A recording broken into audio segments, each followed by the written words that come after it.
before China, which is aimed at sending its own taikonauts there by 2030. NASA cannot take its eyes off the ball. Fortunately, Congress has given clear direction and substantial funding to achieve this goal. In the One Big Beautiful Bill, President Trump and a Republican Congress committed nearly $10 billion to specific parts of the space program, including the Space Launch System and future lunar missions of Artemis 4 and 5, the Gateway Space Station at the Moon, and the International Space Station. The vision for NASA enshrined in the One Big Beautiful Bill is unambiguous, and Congress expects that it will be executed faithfully. And I will note that our friend and colleague, Senator Katie Britt from Alabama, has come to join us. Alabama obviously has intense interest in NASA and space, and Senator Britt, we welcome you to the committee this morning. Investments in hardware alone won't guarantee mission success. Equally indispensable is NASA's workforce. Houston's Johnson Space Center is home to one of the most capable, experienced, and mission-driven workforces in the world. JSC is home to our astronaut corps, America's spacefaring heroes, who represent the best of our nation. Preserving that talent is essential, and I trust that JSC will continue to thrive under Mr. Isaacman's leadership. Mr. Isaacman, I believe, will prioritize stability, accountability, and respect for the men and women who make the agency's missions possible. As the commander of Inspiration 4, the first all-civilian spaceflight, and the first private citizen to walk in space, he knows that every successful mission depends on the skills and the dedication of its crew, as well as the countless professionals supporting them from the ground. Mr. Isaacman, I know that you are as committed to American supremacy in the final frontier as is this committee and the entire Senate. The United States must remain the unquestioned leader in space exploration. And this imperative is why we need to confirm your nomination as expeditiously as possible. My hope is that you will be confirmed and in this role before the end of this year. Finally, a word about our nominee to lead industry and analysis within the International Trade Administration at the Department of Commerce. If confirmed, Steven Haines will also help us compete with China. He will support U.S. companies with actionable market intelligence, help them navigate trade barriers, and identify opportunities for expansion into foreign markets. He brings experience as a foreign service officer and from across multiple federal agencies. Both our nominees before us will advance American interests, whether in outer space or here at home. I now turn to Ranking Member Cantwell for her opening remarks. Thank you, Mr. Chairman, and thank you for this hearing. Congratulations, Mr. Isaacman, on being renominated to lead NASA, and Mr. Haines on your nomination to be Assistant Secretary of Commerce. I, too, would like to welcome our colleague, Senator Britt, from a state that has a very robust aerospace community, and look forward to continuing to work with her. And I'd like to say a special welcome to two Washingtonians who are here, Bill Nye, the science guy from Washington, and Mr. Dietrich, who is Mr. Haynes' father-in-law. Great to have you here as well in support of him. Mr. Isaacman, I supported your nomination the first time you came before the committee, and I hope to do so again. I, as the chairman mentioned, hope to get you in this position before the end of the year. But there is no secret that a lot of NASA changes have been made since the last time you were before this committee, including the NASA decision to recompete for the lunar lander, the release of the president's proposed NASA budget, which calls for cutting the agency's budget by nearly a quarter in the workforce, and nearly a third of the science funding cut in half. So given all that, I'm glad you're here. I'm glad you're here to answer questions about NASA's future. And I hope that today's hearing will show that there's bipartisan agreement, strong bipartisan agreement, that we must redouble our efforts to get American astronauts back to the surface of the moon as soon as possible. At our committee hearing in November, we heard concerning testimony from several expert witnesses who left little room for doubt that the current SpaceX lunar lander would not be ready to put Americans back on the moon either in 2027 or 2028. And this is almost certainly would lose the race to to China, and I know that you are going to have robust competition. In response, the acting administrator, Duffy, reopened the contract and its competition for the lunar lander that can be ready sooner by the end of 2028, and I think this was the correct decision, and I expect you to continue executing on this plan if confirmed. To be clear, winning the race to the moon is not just about short-term token victories. It is the first step in accomplishing a very long-term presence on the lunar surface, which is strategic economically and in a national security imperative. Mr. Isaacman, I expect to hear from you today about how you will ensure we achieve these goals. NASA is also much more than just a moon exploration program. The agency leads in a number of other vital strategic missions, including aeronautic research, space technology, and of course the agency's critical science mission. NASA is one of the world's leading research and development organizations. I think that's why we have, I don't know, about 50 people waiting outside to get in this hearing room. I think they really believe you're going to get confirmed, and they all want to be first in line to talk about all these developments. NASA is one of the leading research and development organization and agency that feeds a multiple of sectors of innovation, including AI, quantum, advanced aerospace materials, and manufacturing and aviation safety. You and I have had a chance to talk about this issue as it relates to, in my home state, 1,500 companies from a robust aerospace supply chain, including 40 Artemis program suppliers, and this issue of a tech hub working on next-generation thermoplastics that is so critical to all space and aerospace manufacturing to get a high-rate piece manufacturing production. Nevertheless, as we discuss these issues, OMB Director Vaught has been working to gut NASA's budget, especially in science. Earlier this year, multiple NASA whistleblowers provided evidence showing that OMB was pushing NASA to implement the dangerous cuts requested in the president's budget for fiscal year 2026, disregarding the law and the impacts that this would leave on NASA. This is just unacceptable. Mr. Isaacman, if confirmed, I expect you will push back on these dangerous ideas and advocate for NASA's budget. Oh, I also invite you to visit Washington State. We'd love to continue this discussion on how to generate the next aviation innovation. It's clear that there's a lot going on that will help us on the Moon to Mars mission, not just the 40 Artemis suppliers, but a lot of other issues in how to guarantee our satellite communication for the future and how to make sure that is secure. So thank you again for your willingness to step up to these challenges. Turning to you, Mr. Haines, have confirmed the Assistant Secretary of Commerce, Industry and Analysis. You will be responsible for strengthening the globe's competitiveness in U.S. industry and overseeing key trade analysis. You would lead a team charged with value-added analysis and tools to support economic policy decisions.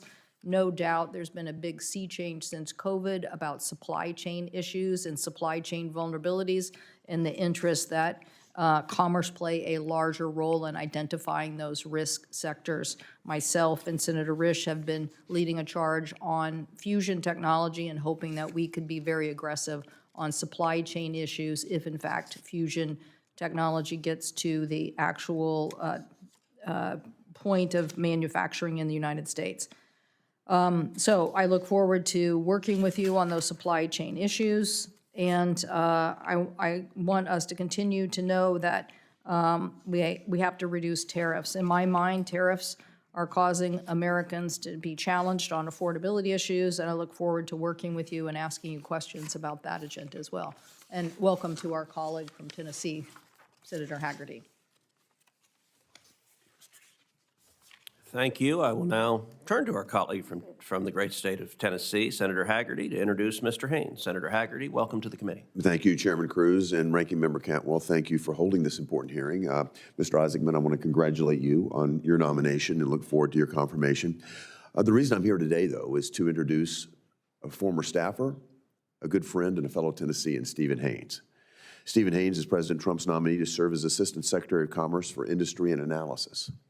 But before I get into his introduction, I'd like to actually address all of the staff sitting along the walls here today. I hope you'll take a lesson from Steven Haines.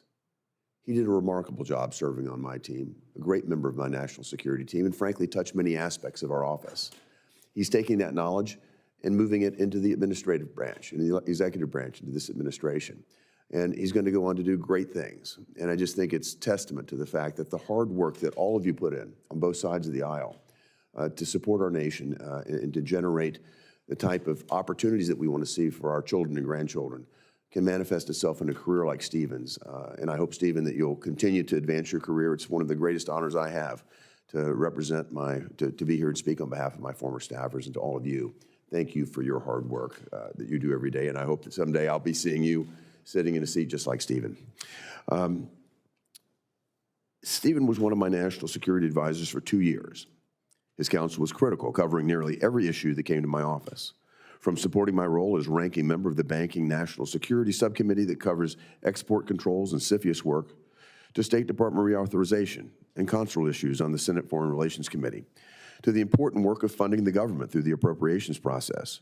Frankly, there wasn't much that Steven didn't touch in my office.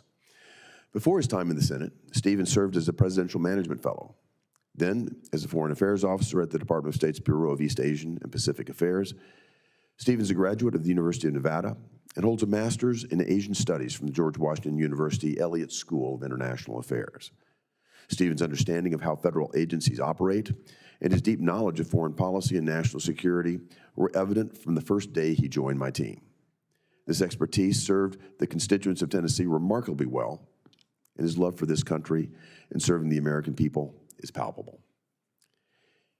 He's a man of conviction, a man of loyalty and integrity, and precisely the caliber of person we need serving in government. I thank you for considering Steven's nomination, and I encourage my colleagues to support his nomination as he advances his call to public service. Congratulations, Steven. Thank you. Thank you, Senator Hagerty. I will now turn to our colleague, Senator Sheehy, to introduce Mr. Isaacman. Senator Sheehy, the floor is yours. Thank you, Chairman. Welcome back, Jared. I'd say this is a once-in-a-lifetime experience, but I think we're on number 2 now. So, Monica, great to see you. Thanks for bringing the girls. Before I introduce Jared, Chairman, I'd like to enter in 40 letters of support for Mr. Isaacman's nomination, please. Without objection. Thank you.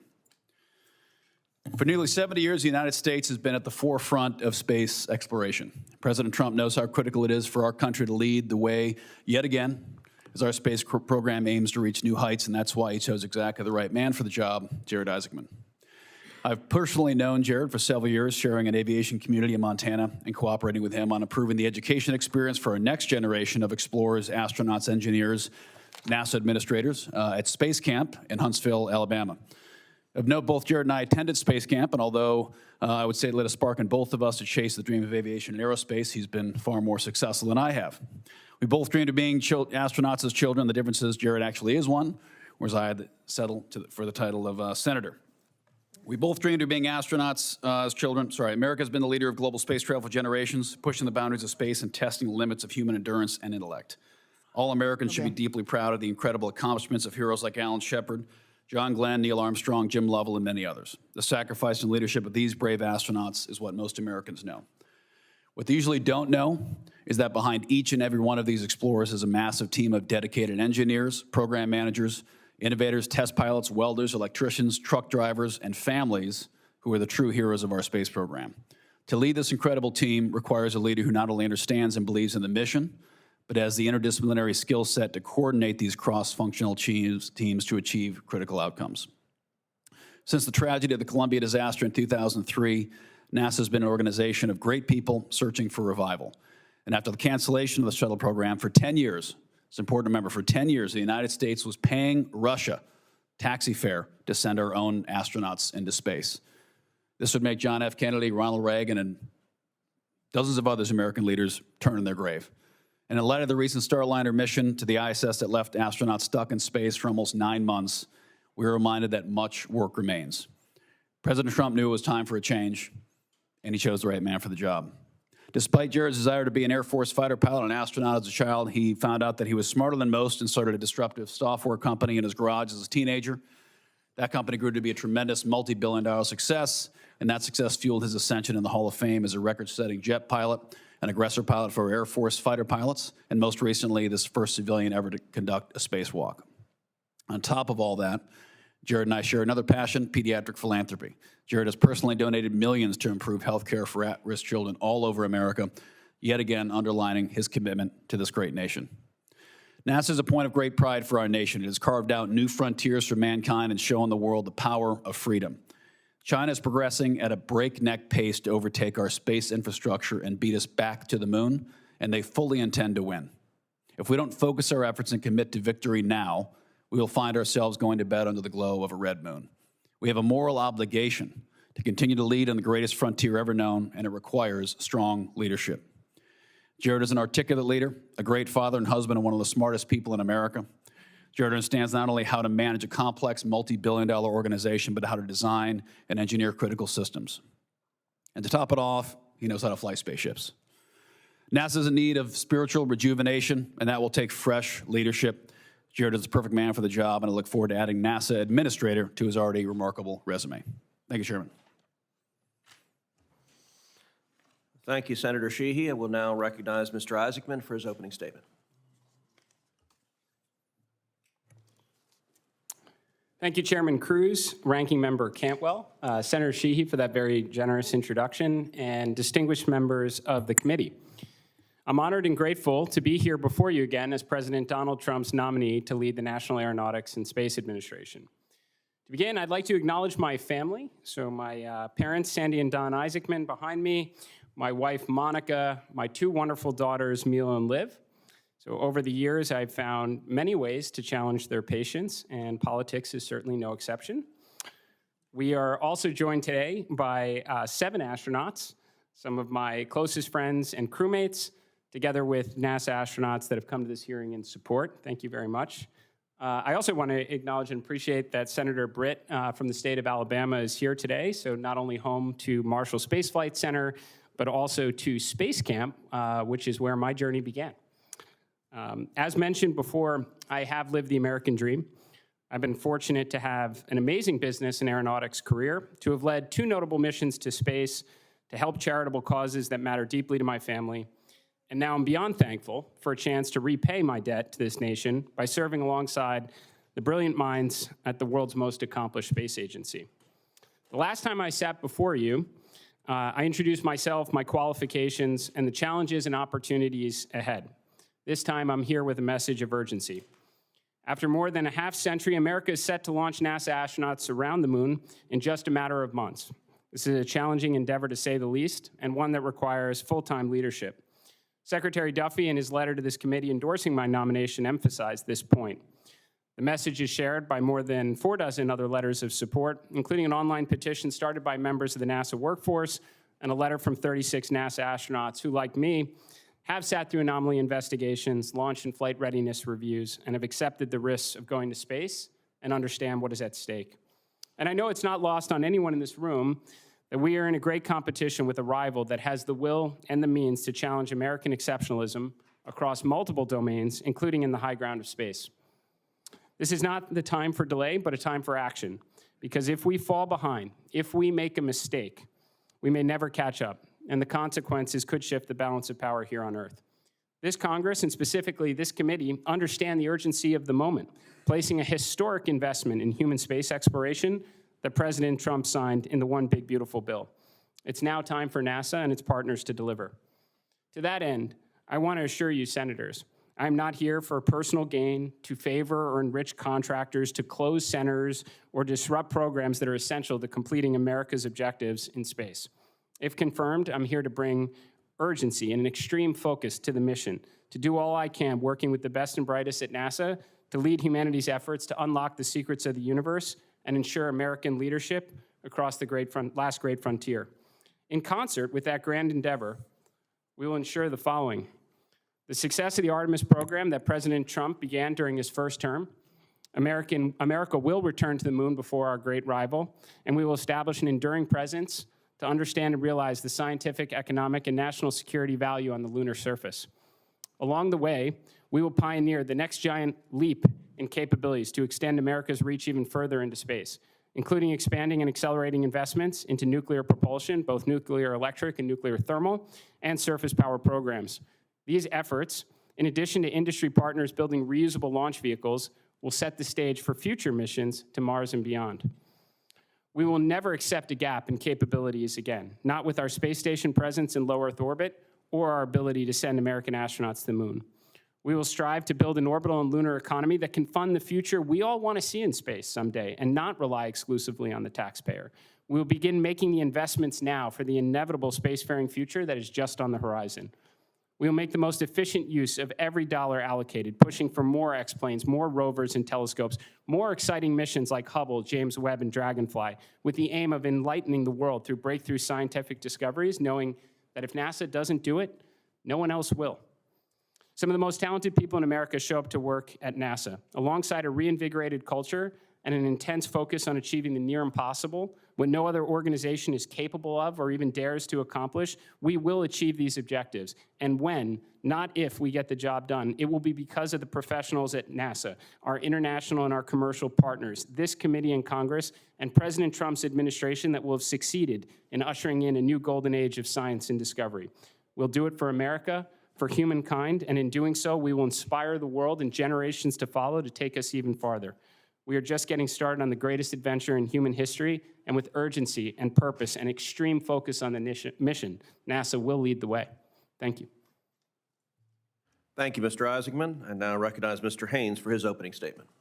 Thank you, Mr. Cruz. And here I was thinking that all the fanfare outside was for industry and analysis, but not the first time I've had my bubble burst. Chairman Cruz, Ranking Member Cantwell, distinguished members of the committee, it's an honor to be with you here today.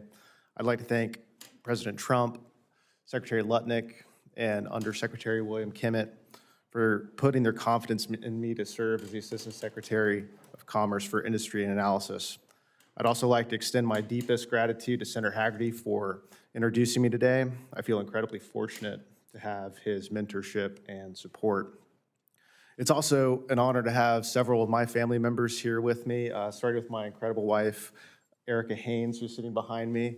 Our first year of marriage, she asked me what I wanted to do with my life career-wise, and I thought I gave her the right answer, which was to be a good dad, to be a good husband, and she gently reminded me that that was the bare minimum and challenged me to aim higher. And her continual love and support over the past 10 years of marriage has challenged me to do just that. Our first son, Henry, is here as well. It's the honor of my life to be his dad and to have him by my side. His little brother, Oscar, has been on the planet for a total of 10 weeks. And so he decided to forego the hearing, stay home with his grandmother, probably taking a nap right now. My father-in-law, Guy Dietrich, is here from Washington State. Thank you for being here, as well as one of my 3 older sisters, Heather Prey, and her husband and my best friend, Charlie Prey. My parents, Paul and Christy, were unable to make the trip to Washington, D.C. today, but they're proudly watching from home in Franklin, Tennessee. I inherited a tenacious work ethic and a drive for excellence from my father and a sense of faith and conviction from my mother. They shaped me into the man I am today, and there's no way I could ever repay them for that. I grew up in Franklin, Tennessee in the 90s at the height of Pax Americana. I distinctly remember driving home from school with my mom and her telling me that we lived in the greatest country in the world. And even at a young age, I was filled with a sense of pride and excitement and expectation for the future. I truly felt lucky to be an American.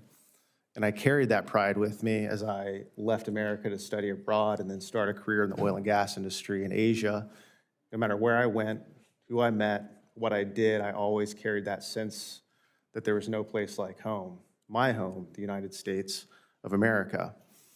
And then in the early 2010s, I started to notice a shift, like a lot of people, in the global geopolitical and economic landscape. And for the first time in my life, America's future felt uncertain and not guaranteed.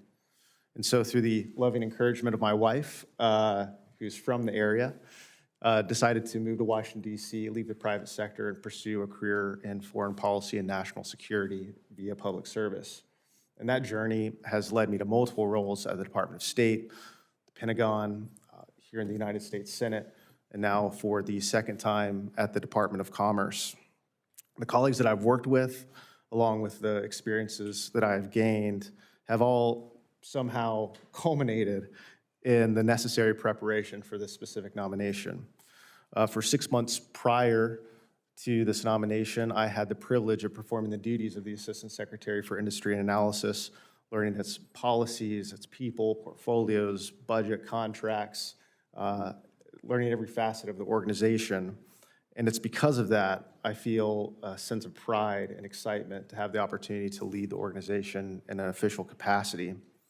And if confirmed, my singular focus will be supporting American industry's competitiveness through robust understanding of analysis of sectors and supply chains, improving and growing INA's analytical capabilities to better respond to trade questions facing U.S. policymakers, and empowering the professionals, the people who work at INA to approach their work with a sense of subject matter expertise, mastery, autonomy, and purpose. And to that end, I look forward to working constructively with this committee. Thank you for your time and look forward to your questions. Thank you, gentlemen. Congratulations on both your nominations. And I will say, Mr. Haines, your 10-week-old son would have certainly been welcome here this morning. With some frequency, senators have been known to cry and sleep fitfully, and so he would have fit well in this body. Mr. Isaacman, welcome back. As you know, NASA's human spaceflight program, and its Artemis in particular, is critical to maintaining U.S. leadership in space. But as I think you can appreciate, spaceflight comes at a significant cost. Its success requires program stability. The United States can't dominate in space if our commitments change wildly from one administration to the next or from one appropriation process to the next. That's why the NASA section of the One Big Beautiful Bill Act, which I authored, outlines a stable path forward for the agency. It gives clear guidance on the Artemis moon mission. It paves the way for commercial space stations in low Earth orbit, and it invests in NASA's infrastructure to be able to execute its exploration missions. Will you commit to this committee and to the Senate to full and timely compliance with the law's requirements if you're confirmed? Yes, Senator, I do. Let's dive into those requirements. Congress wrote into the One Big Beautiful Bill that there shall be a stable, fully funded path for Artemis, at least through Artemis 5. Congress also dedicated money for the Gateway Lunar Orbit Space Station and the Orion crew capsule. Artemis is the key, I believe, to both beating China to the lunar surface and to maintaining a U.S. presence at the moon. What concrete steps will you take to maintain the Artemis program's long-term stability? Senator, I appreciate the question, and similar to my previous hearing, I absolutely believe that the current architecture with SLS is the fastest path to achieving our near-term lunar objectives, which should be to return to the moon before our great rival and establish the infrastructure so that we can realize the scientific, economic, and national security value. Now, we have the first mission, which is approaching in just a matter of months, which is Artemis 2, where we will fly around the moon. The next mission, Artemis 3, we're going to land astronauts on the moon. There's a lot that has to happen in between Artemis 2 and 3. So in that respect, I am grateful that the One Big Beautiful Bill affords us the opportunity of additional heavy launch vehicles through Artemis 4 and 5. Now, in order for, with respect to the continuity of the mission, Senator, in order for us to actually land the astronauts on the moon, it will mean that one, or ideally two, commercial partners will have pioneered reusable heavy launch lift capabilities and orbital propellant transfer to get the lander to the lunar environment. And when we see American astronauts walk on the moon again, it means one or both of them were successful. So in doing so, after completing the Artemis 5 mission, which is already contemplated in the One Big Beautiful Bill, we should have numerous options available to us to have routine and affordable missions to the lunar surface for continuity beyond Artemis 5. It's also part of U.S. law that it is American policy to have sustained human habitation either on the moon or in cislunar orbit. Do you agree with that objective, and do you commit to doing everything humanly possible to achieving it? I do, Senator. I think the President of the United States would be very excited to see a lunar base. And I will say, just a minute ago, you talked about competing providers. I want to be very clear. I have no particular interest in one provider versus another. My interest is in making sure the objective is achieved. And at times, some have suggested that the objective of going to the moon and the objective of going to Mars are in tension. I don't believe they're in tension. I believe both are critical. America will be the first to land on Mars. That is critically important. That is written into law, and I was proud to author that provision in law. But I also think at the same time, we cannot lose the moon and lose the race to the moon to China. Do you agree that both are critical priorities? I do, Senator. And again, consistent with my prior testimony before this committee, there actually are parallel efforts underway. Now, there is no question the overwhelming near-term priority is to return American astronauts to the moon and, again, establish an enduring presence on what is a very scarce piece of real estate that we're interested in at this time. But as I mentioned before, in order for those American astronauts to step foot off a lander onto the lunar surface, it means one or both, and actually potentially many more commercial providers will have pioneered reusable heavy lift launch capabilities and on-orbit prop transfer, which is the same capability, really the next giant leap capability that America needs for missions to the moon, Mars, and beyond.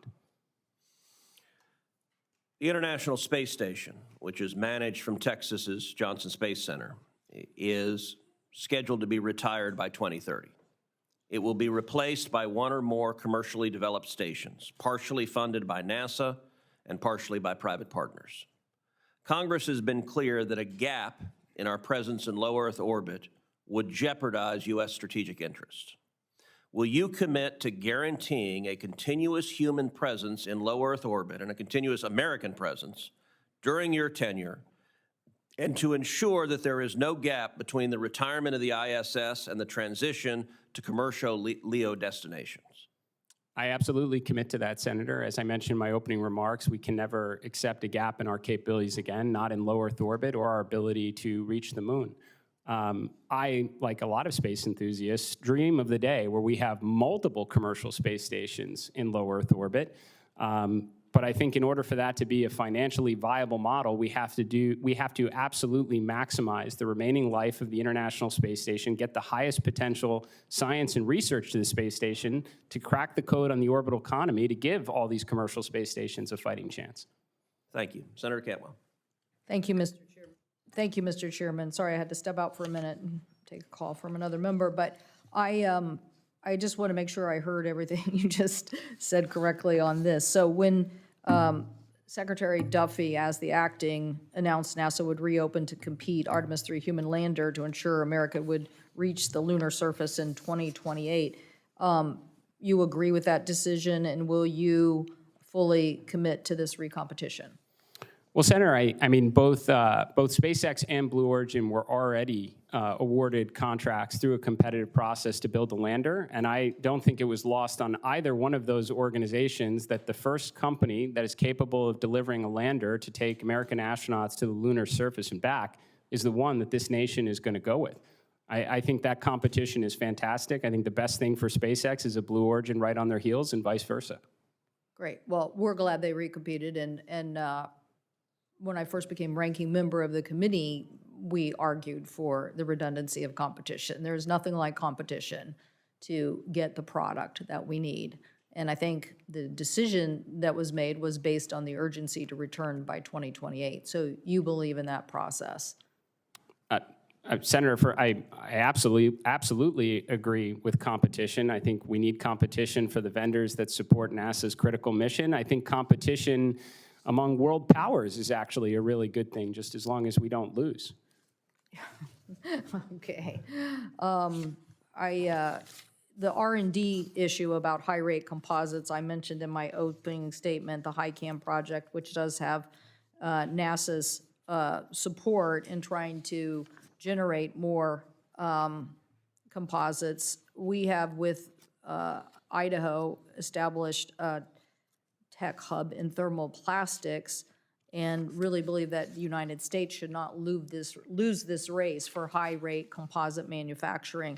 will you fight to keep for NASA's aeronautic budget to sufficiently fund such high cam operations and support the technology development that is needed for aerospace materials?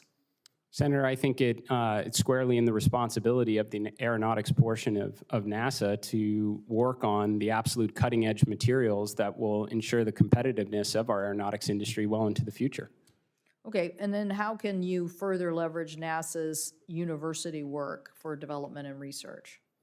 I think, there's a couple parts to that, Senator. First, I think in general, it's part of NASA's responsibility towards inspiration in STEM education to award grants to academic institutions that give students hands-on opportunities with hardware, ideally inspire them to want to graduate and either work at NASA or contribute to industry.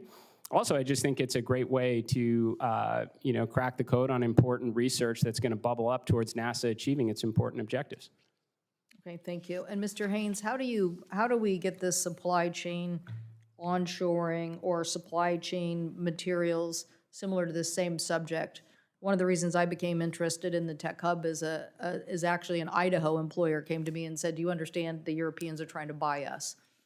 And I was like, "No, I didn't understand that." And he said, "Yes, everybody's looking for the best technology and they see it in our country and they want to buy it, and we're not doing it and creating the supply chain." So how do you think this job and role you can help improve supply chain identifications for America's competitiveness, particularly in manufacturing? Oh, thank you. Thank you, Senator. One word simply is mapping. We're doing this across a wide variety of sectors. Critical minerals one, mine to market is a term that we use often. We have to understand the supply chain, understand where their choke points are, if any. There's two components with it in industry analysis that do supply chain analysis, the Trade Policy Analysis or TP&A division, as well as the Supply Chain Center. There's a good amount of overlap there. If confirmed, one of my sole focuses is going to be to supercharge our analytic capabilities, bring some in-house, currently out-of-house tools in-house to be able to answer specific questions just like that, and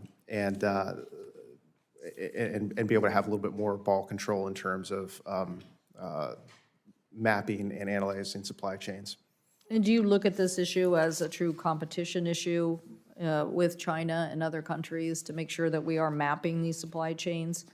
It absolutely is. It's a competitive issue across the board. I would say yes, Senator. Okay, and then there is a legislation sponsored by myself, Blackburn, Blunt, Rochester, and Young on promoting resilient supply chain. Will you look at that and tell us whether you can support that legislation? I have looked at it. We provided initial TA, and if passed, I'd be happy to implement it to the fullest extent and work with the committee to do so. Do you see any problems with it now? I would have to read the bill over again. The current text is escaping me, but I'm happy to do that. And For the get back record, to that you. would be great. Thank you so much, Mr. Chairman. Thank you. Senator Moran. Chairman, thank you. Thank you and Senator Cantwell for exhibiting greater speed than the normal Senate process in having this hearing in hopes that... I'm pretty sure glaciers move at greater speed. we share that view, Mr. Chairman, and nice to see that this committee is moving forward in regard to consideration of confirmation of a new NASA administrator. And I look forward to his confirmation and look forward to the Senate considering it, his approval in this committee and the Senate approving it presumably next week. Mr. Isaacman, let me start with you. My intended questions changed a bit because I received a letter this week from a Kansas farmer. And it captured my attention because I certainly share the views of Senator Cantwell and Senator Cruz in regard to the moon and Mars, and that's, I suppose, what nationally the public thinks about NASA is that we're on our way to some object in space and we're exploring space, but NASA has lots of roles. You've talked about STEM education being one of them. I want to mention for a moment the Mission Directive of Science. And the letter that captured me is from a Kansas farmer named Mr. Roth, and he indicates to me that NASA's earth science investments, I'm reading from his letter, now directly support U.S. farmers in ways that were unimaginable even a decade ago. Tools based on NASA's data and science like OpenET, NISAR, the Rangeland Analysis Platform provide real-time, field-level insight into soil moisture, biomass, drought stress, water use, yield stability. These aren't future technologies, he says. They are already built, functional, and being used in states like mine today. He mentions FIAT is a national farmer science partnership that brings early development producers together with NASA researchers to co-develop practical on-farm tools using satellite data. This mission is to unite farmers with NASA to turn Earth observation technology into real-world decisions that support profitability, water efficiency, and risk reduction. Kansas farmer found value in NASA. It's something that we don't always talk about and think about when we think about space. I'm looking for your thoughts in response to what this farmer is reminding me of. How do you see NASA supporting or operationally developing the satellites that support precision agriculture? Tell me your response to this idea that NASA has a role to play in the everyday lives of Kansas and American agriculture. Thank you for the question, Senator. At the present time, we only inhabit one planet, and Earth science is pretty vitally important. It's a role that NASA has had since the agency was established. We have Landsat satellites up there that are looking down, understanding droughts and flooding and wildfires, natural disasters, just almost essentially in real time that obviously play a direct role on the agriculture community. There's obviously our GPS constellations that are, going to go hand in hand with agriculture equipment for next generation farming. So I do see this as a vital role that NASA continues to fulfill. I thank you for that statement, that commitment. I'm pleased to be a member of this committee, and I chair the subcommittee on aviation and space, but I also serve as the chairman of the Senate Appropriations Committee that funds NASA as well as the Department of Commerce. And Mr. Isaacman, have you had a chance to look at our budget, our appropriations bill, and any response to what our committee has approved and what we expect to be on the Senate floor in the next 2 weeks? Well, Senator, I don't think I can really comment on any pending legislation other than to say that we will absolutely maximize every dollar Congress affords to the agency. Would you expand that commitment to say that you will execute the funding that we provide to NASA in this legislation as it's intended to be spent? Senator, I will always follow the law, sir. Thank you. I would also use this opportunity to indicate that upon our success in bringing the Commerce, Justice, Science bill to the Senate floor, I encourage all my colleagues who are so excited about space exploration and going to the moon and going to Mars, and maybe who have an interest in agriculture and earth sciences, I would encourage them to actually vote for the appropriation bill so that we can, in addition to authorizing and confirming personnel, we can actually accomplish the goals that this committee is spending time this morning highlighting. Let me ask about another aspect. I have 14 seconds. Let me ask a question in fairness so that the gentleman from Tennessee is not ignored. It a bit follows the question of Senator Cantwell, and that is making sure that using ITA not only as a trade remedy for export promotion, but to be a proactive partner in shaping industrial policy, improving supply chain resiliency, and strengthening U.S. competitiveness. Tell me that you believe that's a significant component of what your job is and will be. Thank you, Senator. That is the core component of the job. Thank you. Thank you, Mr. Chairman. Thank you, Senator Moran. And Senator Kim has very kindly agreed to allow Senator Moreno to skip in front of him in line since Senator Moreno has to preside on the Senate floor. So thank you, Senator Kim, and I recognize Senator Moreno. Thank you, Senator Kim, and that doesn't mean I'm going to be less harsh on you in the pickleball court. But thank you for doing that. I appreciate that. Thank you, Mr. Chairman, and thank you, Mrs. Isaacman, for putting up with this double take process. I'm sure having a great supportive spouse has been critical in your life like it's been for mine. Mr. Isaacman, as the administration looks to accelerate Golden Dome and strengthen national security space capabilities, how do you see NASA and the U.S. Space Force better coordinating their work in power, propulsion, communications, and hypersonic missile testing, especially given the unique test environments at places like Armstrong Test Facility to avoid duplication and move faster? Thank you for the question, Senator. Clearly NASA's job is the peaceful exploration of air and space. It's also not lost on us that this is a domain that is of great strategic importance, and I do think in a fiscally constrained environment it is important that we are not having duplicate infrastructure or various bespoke programs when we could have a more unified approach to it. So, for example, a lot of the work that is done both at Glenn and Marshall Space Flight Center with nuclear has applications for peaceful exploration of space, surface power programs, but also Department of War implications. And I'd hope that we could collaborate, at least with some of our counterparts in other agencies, again, to avoid any duplicative spending or inefficient application of resources. That's great. Speaking of nuclear, at NASA Glenn Research Center, we're leading the development of a 100-kilowatt lunar fission reactor.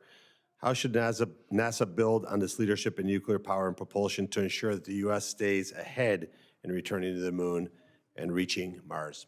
Well, Senator, I love that question. I think NASA is funded by the taxpayers to do the near impossible. As I mentioned in my opening remarks, what no other agency or organization or even company is capable of doing or dares to do. I think NASA should be evolving to work on grand, almost mini Manhattan Project nuclear programs that have the benefit for surface power applications, especially when you're out of sunlight or you're undertaking discovery missions, let's say past Mars, for example, or even actually on the surface of Mars for manufacturing propellant.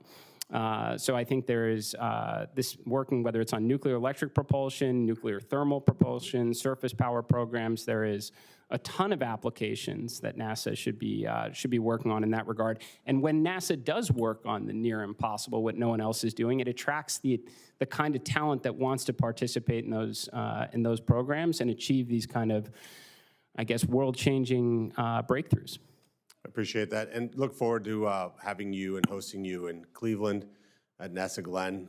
Very easy trip from home, so I won't keep him long. He'll be home for dinner if he comes and visits, as opposed to Texas, really far away. It's a very out-of-your-way trip to go down there, but Cleveland right around the corner. Mr. Haines, the U.S. depends on specialized aerospace supply chains. What is your plan to strengthen domestic component manufacturing and reduce reliance on Chinese suppliers? Thank you for that question, Senator, and thank you again for meeting with me yesterday. I appreciated the time and hearing what your priorities are. I would say three things. One is the role of industry analysis is to support a wide variety of trade policies. We are currently conducting a number of different investigations, or supporting a number of different investigations, like Section 232s, 301s at USTR. And as a part of that, we are understanding what these supply chains are, where they head, and how to create the incentives to bring those back here to the United States. We're meeting with industry regularly. Our Deputy Assistant Secretary for Manufacturing was just at the Dubai Air Show. He's met with Boeing, he's met with a number of different aviation companies, understanding what their needs are, and coming up with creative solutions to bring that back here to America. All right. And last question, you do obviously a lot of data. I mean, your job is to really make certain that people understand what the set of circumstances are. Others opine and make decisions, et cetera. Would it be possible, without President Trump's policies, for us to have gone from 51% of the cars sold in America being made in America at the beginning of this calendar year to where we are right now, which is at 57% and climbing of the cars sold in America being made in America? Without President Trump's policies, would that 6-point swing in less than a year have been possible? No, Senator. Thank you. No questions. Thank you, Mr. Chairman. Thank you, and now I recognize Senator Kim. Thank you, Chairman. Mr. Isaacman, good to see you again. Last time around, we had a lot of opportunities to be able to talk between the two of us. We both stress how important NASA is and space exploration is to our country, to our science. And while we didn't see eye to eye on everything, I was willing to support you. Now you come before us again. And one thing that has come up that is on my mind right now is having seen a document named Project Athena. So I guess I just want to ask you, what is Project Athena, and do you stand by what is in that document? Thanks for the question, Senator. So at the time of my previous nomination, moving into a new environment such as government service at a responsibility as great as the leadership of NASA, I had called a draft document that I continued to update based on my interactions with, well, the briefing leadership at NASA's agency, my interactions with various senators and their staff. Basically, ideas, thoughts on the direction of the agency, research requests. It was always something that was meant to be, refined with actual data should I have been confirmed in it. But I do stand behind everything in the document, even though it was written 7 months ago. I think it was all directionally correct, consistent with prior testimony and my interactions with various senators. So you're the author of the document? I am, Are Senator. you the sole author of the document? I am, Senator. So I guess the challenge that I have is when you came before this committee a couple months ago, actually in response to the chairman, you said to him, quote, "Senator, I have no intention as of now to say that I would cancel any program. I need to, if I'm confirmed to be getting a job, understand where things are at." You know, and what we had talked about is that if you were confirmed that you would go in, you would allow yourself to be in the job before you make these decisions. You would engage with the NASA employees and others. So when I see in Project Athena comments like calling for a reevaluation of sustained lunar presence, I mean, you said to the chairman today that you're committed to Artemis, committed to an enduring presence on the lunar surface, but then you just tell me right now that you stand behind the document and stand behind, I assume, this statement about reevaluating the sustained lunar presence. So I'm just having trouble understanding what to believe. So do you stand by that comment in that line in Project Athena about reevaluating a sustained lunar presence? Well, Senator, I mean, it was 62 pages worth of material, so I imagine any one sentence or so can be taken out of context. But in my prior testimony before this committee, I said it was imperative for us to realize our near-term lunar objectives. I think at the time I said, and determine, the scientific, economic, and national security value of being on the lunar surface. I think today I come before you because there's overwhelming clarity within the administration of not only to return the moon before our arrival, but also establish the infrastructure for an enduring presence. So that naturally, 6-7 months is an awful lot of time.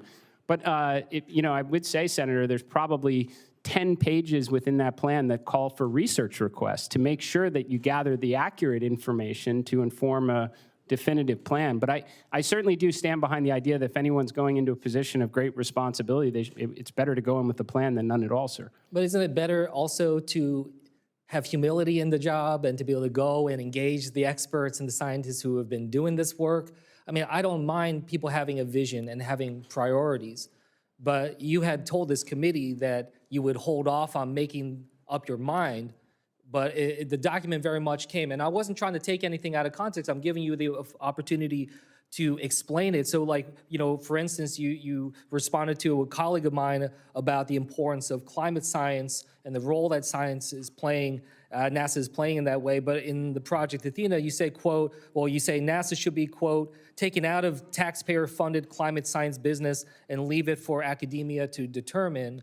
That stands in contrast, I feel like, with things that we've heard you say before. So I guess I wanted to ask you, do you stand by that statement of taking NASA out of climate science business? Well, and Senator, first of all, I completely agree with you, by the way. I think humility is an important quality of leadership, and that's why, again, I would say if it's not 10 pages, it could be 20 pages of the 62 that specifically call for research requests from across the associate administrators, the various subject matter experts to inform a definitive plan. That's throughout the entire document. They're Statement very here did not seek a request. It was determinative in saying that it should take out, and also in terms of laying out cutting of thousands of civil servant positions. So look, I'm out of time. We will follow up, But as I said, I'm trying to be someone who can work together. I think this needs to be bipartisan going forward. But some of what I saw in that document, so in contrast to things that I heard you say before, at least what you have assured me about, it's okay to say that you changed your mind or that you don't agree with everything that you said in that document. I had expected you to say that, but instead when you come here before us today and say that you stand behind what's in that document, that causes us to have further follow-up here to understand what your positions are. And Senator, I would welcome any opportunity to get together, and I would happily talk through anything in that plan or that document and give you the rationale behind it, and I'd welcome your feedback. To do this job is going to absolutely take the cooperation with this committee and the Congress. Thank you for that. And with that, I'll yield back. Thank you. Mr. Isaacman, I wanted to ask you, so let's just pretend you're in Missouri among a group of students, constituents, just a good cross-section of my state. If you were to answer the question, why is it important that the United States of America gets to the moon first or gets to Mars first ahead of the Chinese, what would be your answer? Well, Senator, I think there's a couple reasons, one of which is fulfilling a promise that's been made by every president since 1989 and over $100 billion that's been funded by taxpayers on our grand return to the moon. I think it's imperative that we do so, and failing to do so calls into question American exceptionalism beyond just our expertise in the high ground of space. Second, I do believe, as I mentioned in my opening remarks, that when we return, we will have an opportunity to determine and realize the scientific, economic, and national security value on the lunar surface. Now, an example I used in my, my previous hearing is that there is helium-3 on the moon. Not a lot of it, but certainly more than there is here on Earth, and that is predicted to be a more efficient source of fusion power. Now, I mean, our foreign policy and wars have been fought for a century over sources of power. To get that wrong could have implications here on Earth that could change the balance of power. We have in this country, I think, a pretty robust ecosystem of new companies, small businesses, sort of disruptors that have entered the fray here as it relates to whether it's commercial space exploration or travel or what have you. How can NASA, in your role, help sort of cultivate that, work with them? Because I do think that's one of the advantages we have over China in this race. What can you do as in this potentially this new role? Senator, it's a great question, and a lot of people do believe generally these are new developments, but in reality, going back to the 1960s in the space race, NASA worked alongside some of our great aerospace companies. I mean, whether it was Boeing or McDonnell Douglas and Northrop, for sure, sir. So a lot of those names are still very relevant within the space program today. And then there's also a lot of new names that is referred to sometimes as new space or commercial space. I think it's going to take the contributions of the many to do the near impossible. Now, where NASA can play a role is consistent in the past, which is sharing its expertise and talent to help these new companies. When NASA does tend to figure out the near impossible and it's mature enough technology to hand it off to industry where innovation can improve upon the capability and lower cost, that's a great outcome. I also think NASA can do a very good job expressing the need. What is the requirement? Because there are lots and lots of commercial space companies now. I think Ranking Member Cantwell mentioned, I think she said over 1,000 in her state alone. That's fantastic. We just want to make sure they're all working on things that bubble up to our most important objectives. So I think NASA can do an even better job of working with industry to outline the problems that need to be solved and ensure we're kind of concentrating American ingenuity in the right direction, sir. Well, I think that to put on the parochial hat for a moment, I think St. Louis is a defense tech hub with former McDonnell Douglas and Boeing with their defense side, the NGA West, which is completing their new facility. There's a lot of opportunities, and which leads sort of the next question on quantum. Washington University in St. Louis is doing a lot of really important work here. How do you see NASA's role in furthering that mission, right, to be on the cutting edge? Because I think what I was getting at with the first question, all of this, civilizations come and go, right? And in many ways, whoever has the most advanced technology, whether it's warfare or on the more the commercial side, they tend to thrive win this great competition. And NASA is going to play and is playing a very important role, continue to play an important role. How do you see on the quantum side NASA working with research institutions and the private sector? It's an excellent question, Senator. So, thank you, by the way. Thank you for that. I mentioned earlier about the importance of determining the orbital economy. So for 60 years, other than a few exceptions, the space economy has still come down to launch, observation, and communication, which is largely funded by the government. And if we do want a very exciting spacefaring civilization in the future with lots of space stations and orbital, lunar outposts and Mars bases, we're going to actually have to figure out that economy. There's a lot of prospect when it comes to quantum computing, quantum communications, and what I would like to do is ensure that the highest potential science and research has a expeditious path to the International Space Station so we can maximize that remaining life and then hopefully crack the code on the orbital economy that gives all the commercial space stations a fighting chance. So quantum has a number of applications that can take advantage of the unique environment of microgravity, sir. Well, thank you for your service, and I wish you all the best in this new position. Good luck. Yep. Welcome, gentlemen. Welcome to the committee, and congratulations on your nominations. Mr. Isaacman, welcome back to the committee. You were here before for this position, and as we all know, President Trump withdrew your nomination earlier, citing concerns with your, I believe, political donations to Democratic candidates. And in a July 6th post on Truth Social, the president also stated that it would be absolutely inappropriate for you to head NASA, given your close relationship with SpaceX CEO Elon Musk. Since that time, there have been additional reports that in the time between your nomination being pulled and now being renominated by the president, I think you've donated roughly $2 million to President Trump's super PAC. So based off this information, I'm concerned that the decision-making around this position may not have been about ensuring NASA has strong leadership to carry out its mandate.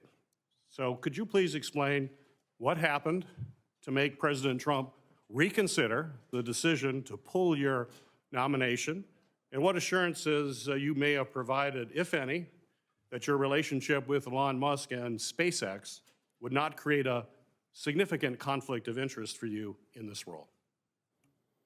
Well, Senator, there's a lot there, so I will try and hit it all. If I miss anything, please ask me to correct. So first and foremost, I wouldn't even begin to want to speculate, why the president nominated me, withdrew it, and renominated me, other than to say I was grateful for the opportunity in the first place. It was an incredible experience. When the president pulled my nomination, he gifted me an extended summer vacation where I could take my kids on some adventures before they lose interest in me. And then I understand that he ran a competitive process and interviewed several candidates. I was grateful for consideration at the time and happy to be here now.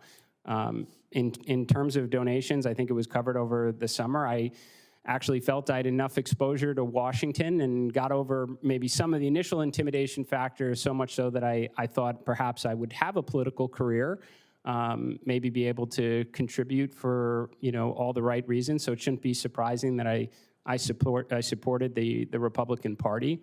At the same time period, I probably made 30 times that amount in donations to charitable causes. With respect to Elon Musk, that question comes up. In fact, every story I see that writes about my nomination refers to the Musk ally or the Musk friend. It's funny that in a world where everybody has a phone with a camera on it, there are no pictures of us at dinner, at a bar, on an airplane, or on a yacht because they don't exist. My relationship with Mr. Musk is the fact that I led 2 missions to space at SpaceX because it's the only organization that can send astronauts to and from space since the shuttle was retired. And in that respect, my relationship is no different than that of NASA. Mr. Haines, congratulations on your nomination to such a critical role as well. If confirmed as the Assistant Secretary, you will oversee the Office of Industry and Analysis, which is housed under the International Trade Administration. As part of the office's responsibilities, INA produces trade data that is responsible for informing trade policies and decisions across the federal government. I think it's safe to say, and I hope you agree, that without accurate data, the federal government and this administration risk making short-sighted and ill-informed decisions that could impact domestic industries and workforces, as well as alienate some of our closest international allies.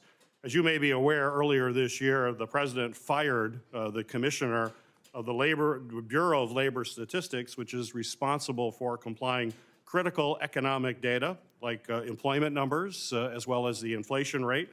Not only was this firing clearly political in nature, because the president didn't like what the data said, it also calls into question the accuracy of data produced going forward from the BLS. So my fear is that this firing and other offices throughout the federal government, including INA, which you'll oversee, will face political pressures from the president to produce certain figures, certain metrics that align with his policy goals, rather than actually publishing what the country needs, which is unbiased data and statistics. So my question for you, do you believe that there is any political influence in the data currently being produced by the Office of Industry and Analysis? And how do you plan, if confirmed, in ensuring that INA continues to produce the unbiased data, which is absolutely essential to policy making? Thank you for that question, Senator Peters. The short answer is no, there is no political bias in the data that we produce. And if confirmed, it will be one of my highest priorities to ensure that the data that we receive, both from industry partners, American companies, and from unbiased data sources, both private proprietary, will remain of the highest integrity.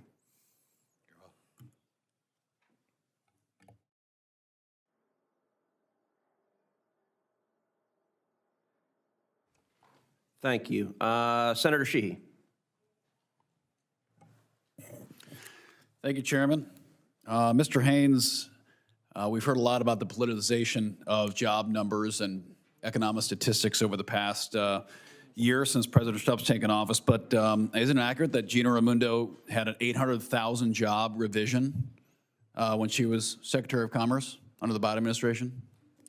That's possible, Senator. I'm not sure the exact statistics, but yeah, no, that's what happened. That's the fact. So we're routinely told that this administration and the Republican Party has politicized numbers. We've warped data and we've lied to the American people. And the truth is, we saw manufacturing flee this country. 97% of rare earths and critical minerals are now processed in China. That data didn't seem to move the needle at all, despite us watching for decades as manufacturing critical industries fled this country under overburdensome regulation and incentivization that sent those industries to other countries. And every administration, whether they had politicized data, non-politicized, they chose to either ignore the data or lie about the data and sent those industries overseas. And now we are paying for that every single day, and Jared's job is going to be exponentially harder because so much of the critical materials he's going to need to send our astronauts back to the moon and to maintain space dominance doesn't come from America. And some of our most sensitive technology is built with components that are made in China, the very country that is working every single day to undermine our supremacy. So I'd like to hear your plan on making sure that not just that we have the data, but you are ensuring that data is shared in a timely manner so that we can make sure we're making policy decisions in this body, as well as in the executive branch, to ensure that we're bringing those industries back and ensuring we have dominance for the next century. Thank you for that question, Senator Sheehy. First, you do have my commitment that we will be able to share that data with this committee and work collaboratively to solve these critical issues. In the executive branch, I can give one specific example. INA plays a critical role in the investment committee that is currently tasked with solving our critical mineral supply chain issues. We are mapping mine to markets for all 54 critical minerals.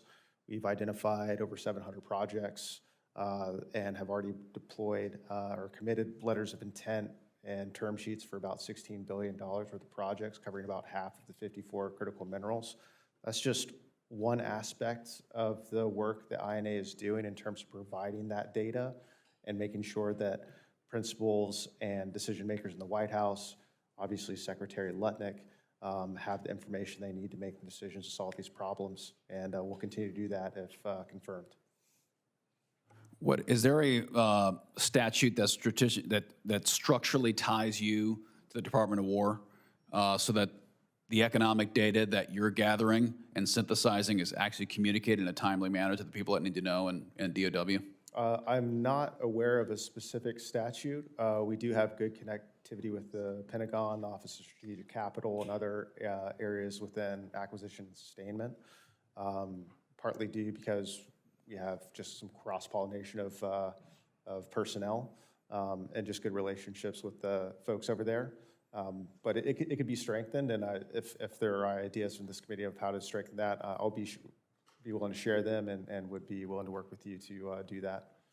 Yeah, I would encourage you to do that because obviously what we've seen, again, especially in the last 35 years, is we've seen a pretty sclerotic bureaucracy overtake our defense acquisition system, which has placed process over outcomes.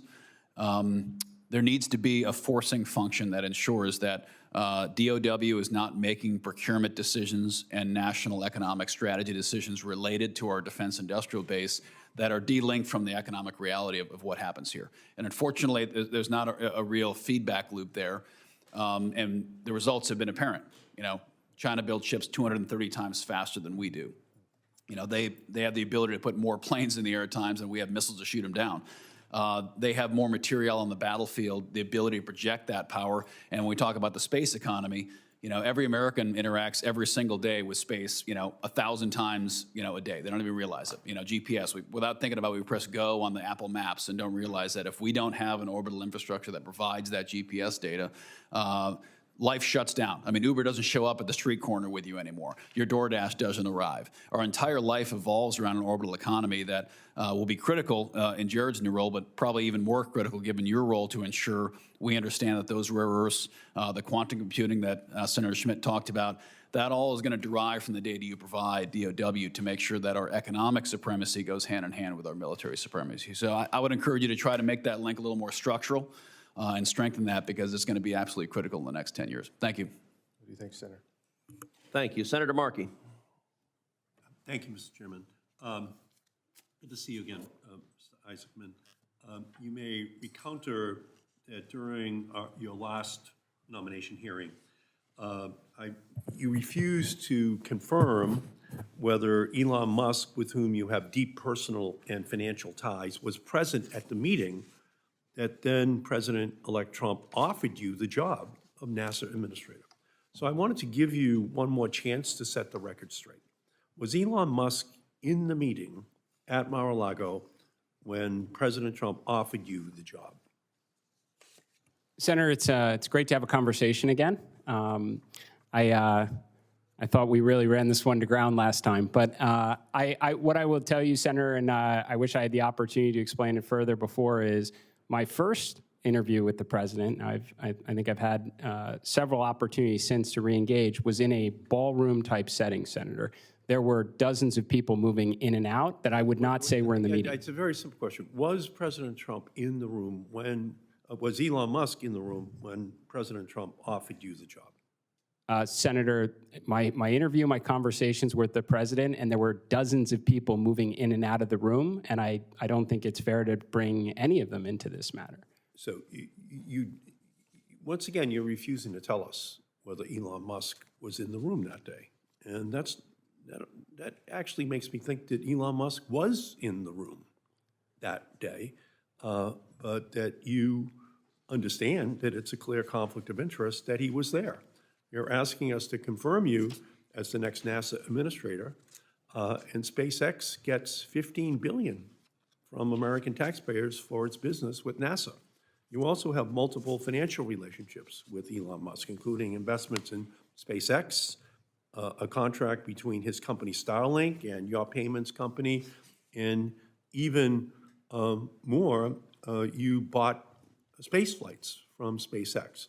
Mr. Isaacman, what was the value of these contracts for space flights with SpaceX?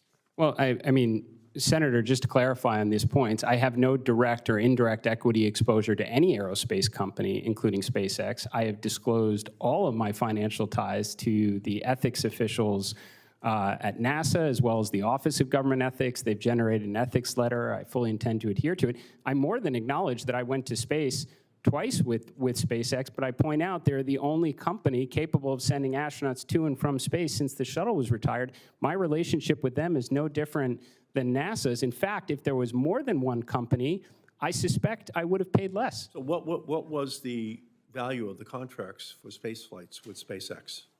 I mean, Senator, I don't think it's lost on anyone that going to and from space is rather expensive. We never disclosed the. Well, your financial paperwork suggests it was over $50 million. So was it 100 million? Was it 200 million? Senator, we've never disclosed it, other than the fact that we were able to raise substantially more than the cost of the mission for charitable causes like St. Jude. So you won't tell us how much you paid the man who publicly campaigned for your nomination. Will you request that SpaceX release you? They didn't give me a discount, Senator. I appreciate that, but you were paying him. Will you request that SpaceX release you from the NDA so that you can provide the committee with this information? Senator, I will commit to always work with the appropriate ethics professionals to make sure I'm, continuously in compliance with my ethics agreement. Will you ask him to release you from the NDA so that you can provide that information to the committee? I have no issue asking them to release me from non-disclosure, Senator. Okay, that would be helpful. Mr. Isaacman, can you tell us, since President Trump initially withdrew your nomination, have you had any communication with Mr. Musk about the job of NASA administrator? I have not, Senator. You have not.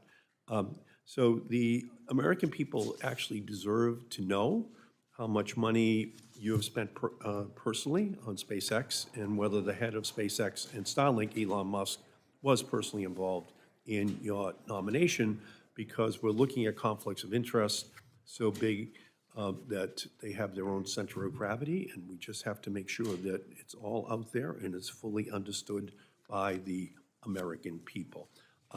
And since your last nomination, we've received the President's 2026 budget request, which proposes a nearly 50% cut to NASA's science funding. Do you support President Trump's proposal to cut NASA's science funding in half? Senator, I certainly support the President's goal of reducing the deficit and shrinking our national debt. Now, an awful lot has happened from the initial presidential budget request to the continuing resolution that we've been operating in, to the one big beautiful bill that has plussed up additional funding for NASA. So I would, if I'm confirmed, I'd love to get my arms around where we are presently at. Well, a 50% cut to the NASA science budget is dramatic. And considering reports about your, quote, Project Athena plan for NASA, which literally banks on the decimation of our scientific abilities, among other things, this document calls for NASA to stop collecting its own data and instead set up a taxpayer-funded subscription service from private companies for their products, companies that will set their own price for data that NASA needs to function on an ongoing basis. Would Starlink or SpaceX be companies that NASA would potentially have to turn to obtain data? Well, Senator, first of all, I think pretty much everything you just said there was not correct. What that draft document contemplated was working with commercial companies for certain types of Earth observation data, not SpaceX or Starlink. I think I specifically called out Planet and Black Sky as examples of companies that might be able to deliver Earth observation and climate science data at lower cost, specifically to free up resources for other planetary science missions that commercial companies are not capable of doing. Well, I would say this, the proposal, and this is the truth, the proposal would strip NASA for parts and instead transfer taxpayer funds directly to the bank accounts of Starlink and SpaceX, companies owned by the very same man who may or may not have been in the room when Trump offered you the job. And we're just going to have to keep a very close eye on what will unfold at NASA if you are confirmed. Okay, thank you, Mr. Chairman. Thank you. Senator Budd. Thank you, Mr. Chairman. Thank you all for being here. Mr. Isaacman, great to see you again. Let's talk about NASA's Quest program, Quiet Supersonic. You know, it's designed to de-risk the science, validate the quiet supersonic technologies, and then let American industries like Boom, for instance, which has a presence in North Carolina, let them take the lead in building the commercial market. So as administrator, how will you ensure that NASA stays focused on enabling that new industry and avoids creating unintentional regulatory or technical barriers for the next generation supersonic flight? Well, Senator, this is certainly a subject that I'm pretty passionate about. I do think it's NASA's job. I believe it's funded by taxpayers to explore the near impossible in air and space. And when they arrive at a major development and that capability is mature enough to hand it off to industry where competition can drive innovation and bring down costs. X-59 is an interesting example. There is some overlap with what Boom's doing. I think actually Boom is an extraordinary company. I'd love to see a lot more American companies trying to break the status quo and take on big, bold projects like that. I think NASA just needs a lot more X-planes, honestly. That was a really exciting one that we all had an opportunity to watch rather recently alongside the recent performance from Boom. But I'd love to see us have multiple programs that are exploring radical designs in airframe and propulsion. And when they do have those breakthroughs, not dissimilar to the 1970s, 1980s, when NASA was experimenting with fly-by-wire and thrust vectoring capabilities that have made their way in commercial aircraft as well as military aircraft like the F-22. Do you think there's a problem with Quest eventually competing against Boom? Do you think that's a potential problem? No, I would certainly hope. I would say the whole industry, not just Boom in particular. I'd certainly hope not, Senator. I actually don't think NASA's at its best when it's doing what industry is doing, because at that point, talent would naturally probably gravitate to industry where they get the advantage of, who knows, appreciating stock options and such. I think NASA should constantly be recalibrating to work on that near impossible, what no one else is doing, which is going to attract that kind of exciting technology. That's going to attract that kind of talent to work on that exciting technology. When they figure it out, they hand it off to industry and they recalibrate to the next big, bold endeavor. I think that serves the talent, workforce, and the mission of NASA very well. Thank you. You know, in your testimony earlier, you were clear that the United States is in the middle of a second space race. The great rival that you mentioned spent more than a decade establishing a space Silk Road, offering collaboration on satellite, space launch, space infrastructure development to more countries across the Middle East and North Africa. So how does this sort of space diplomacy from an adversary affect our prospects for continuing dominance in space? And what's your vision for space diplomacy of ours? Well, Senator, I think there's a couple parts to that. So first, NASA has always been referred to, as a soft power. There's lots of diplomatic implications to their mission. A lot of our greatest endeavors are worked on with our allies across Europe, the Middle East, Canada, for example. I think what's concerning now is that some of these countries have more than one choice. So for the longest time period, America owned the ultimate high ground of space, and that attracted the interest of many nations to want to collaborate and partner with us.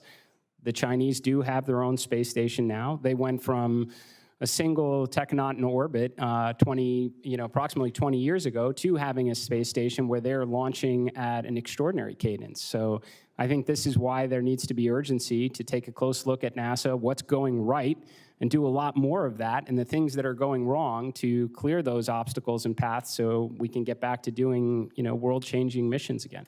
Yeah, sounds great. Thanks again for your time. Chairman? Thank you. Senator Lujan. Mr. Chairman, thank you so very much for that and for calling this hearing. Mr. Isaacson, welcome back to the Commerce Committee. I guess I'll just start out by simply asking, Mr. Isaacman, you believe in science? Of course, Senator. You support science? I do, Senator. You've conducted a lot of science experiments throughout not just your youth, but through your career, correct, sir? Yes, sir. I appreciate that. Now, a few of my colleagues have raised the concern about the nearly 50% cut to NASA's Science Mission Directorate, a directorate that is explicitly foundational to NASA's 1958 Congressional Charter. I think by the very nature of the number of questions that you're receiving today from colleagues about NASA, it shows the broad support for the science mission at NASA as well. Congress has already made clear that we rejected these cuts and will continue to fund the scientific missions that uphold NASA's statutory purpose. My question, yes or no, is do you agree that NASA has a statutory obligation under its founding charter to conduct and support Earth and space science for the benefit of the nation? Yes, sir. I appreciate that.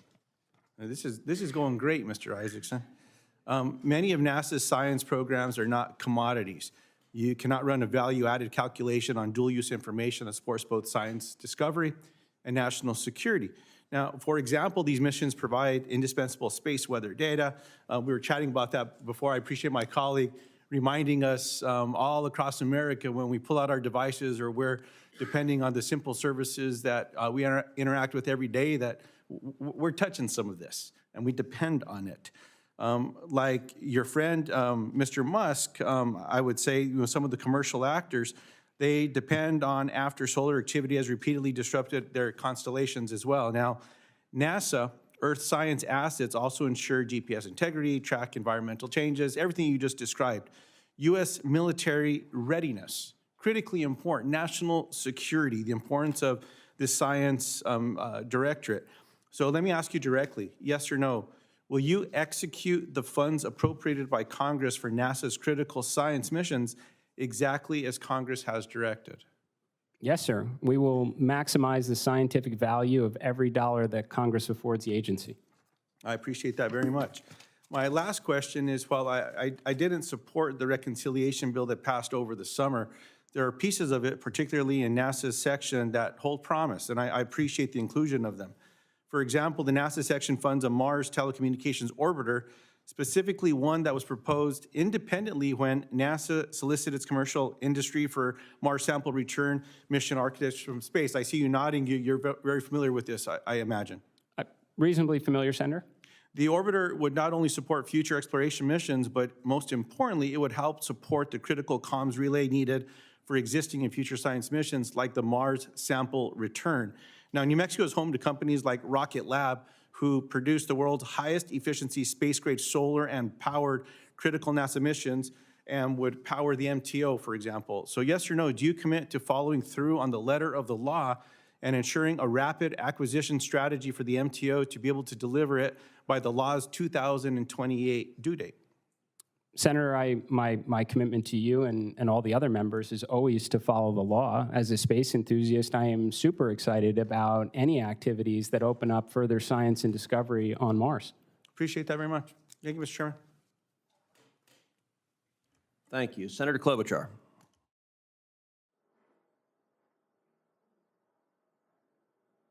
Thank you very much, Mr. Chairman. And I'm going to start out with a kind of interesting question about agriculture data. Mr. Isaacman, I don't think many people understand that NASA's satellite data is hugely valuable for farmers. Programs like NASA Acres and NASA Harvest use satellite imaging to forecast production and monitor crop yields. I'm the ranking member on the Ag Committee, and I've introduced legislation called the Agriculture Innovation Act to strengthen that data collection. Could you talk about your plans to preserve and expand those types of monitoring programs, weather patterns and the like, and how you can better work with the Department of Agriculture?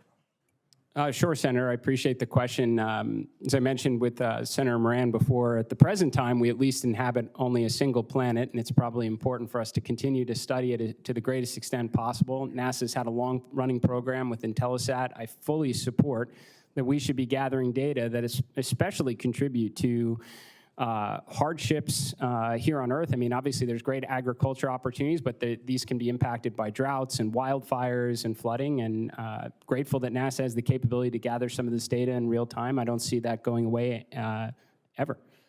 Thank you. Other end of our state, Mayo Clinic, which I'm sure you're aware of. They've been involved in space medicine since 1960, when research related to the force of gravity during acceleration influenced the position of seats for the Mercury spaceflight program, and most recently they've identified some important research project in the field of aging, regenerative medicine that can be conducted in space.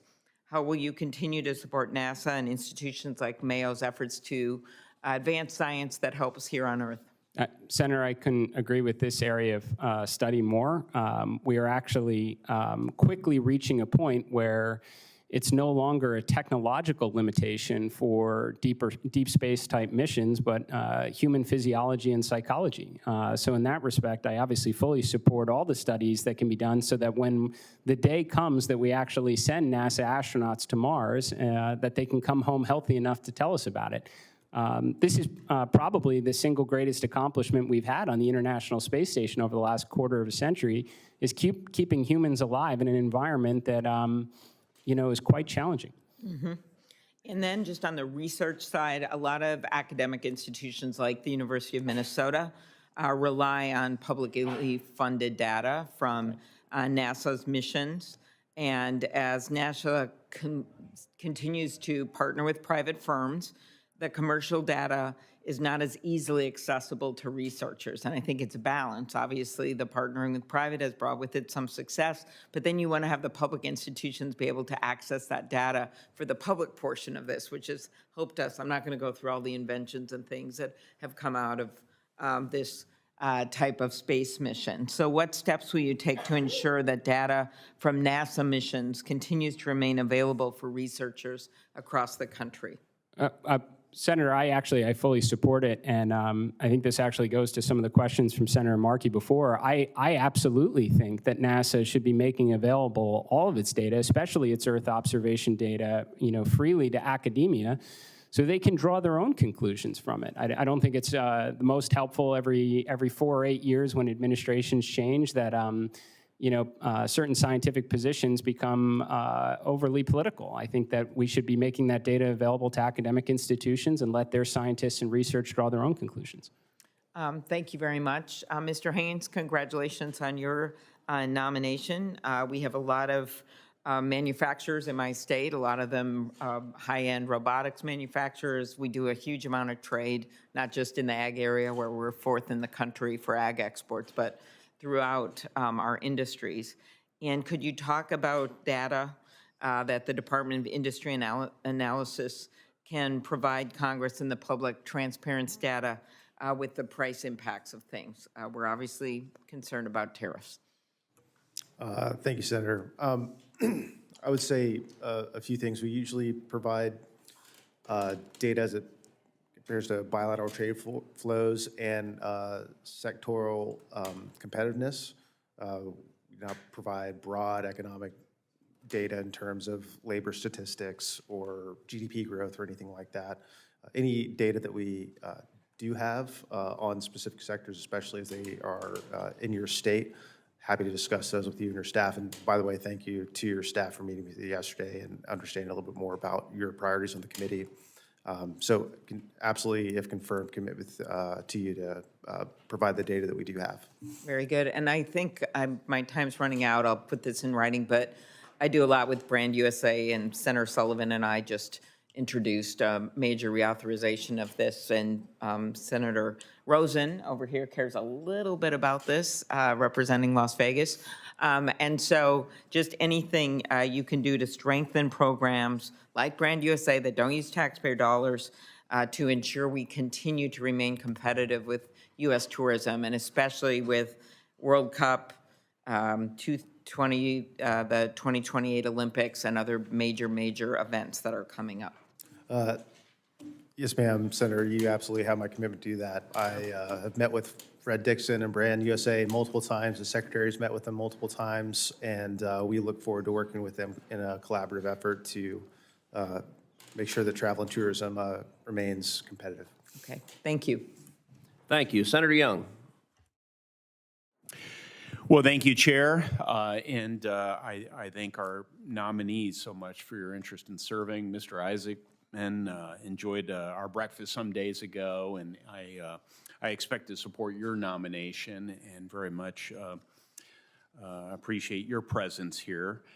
Mr. Haines, congratulations. The global economy is increasingly driven by cross-border data flows, digital services, and online platforms.